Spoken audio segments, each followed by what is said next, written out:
These three very different curries are made from the same base gravy. Let me tell you about my favorite thing about Indian restaurants, how with one base gravy, you can make something mild, coconutty, like a chicken korma. You can make something hearty and soulful, like a Bombay aloo, or you can make something spicy, pack a punch, and rich in sauce, like a vindaloo.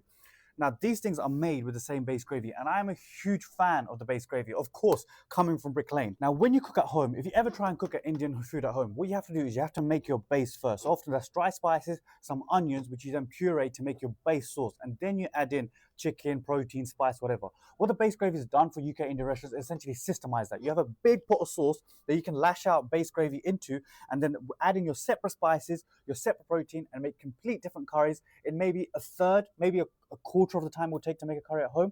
Now, where restaurants go wrong, I feel, is they make their base gravy complicated. They put in spices, they put in dry spices, they make, aromats, all sorts of things.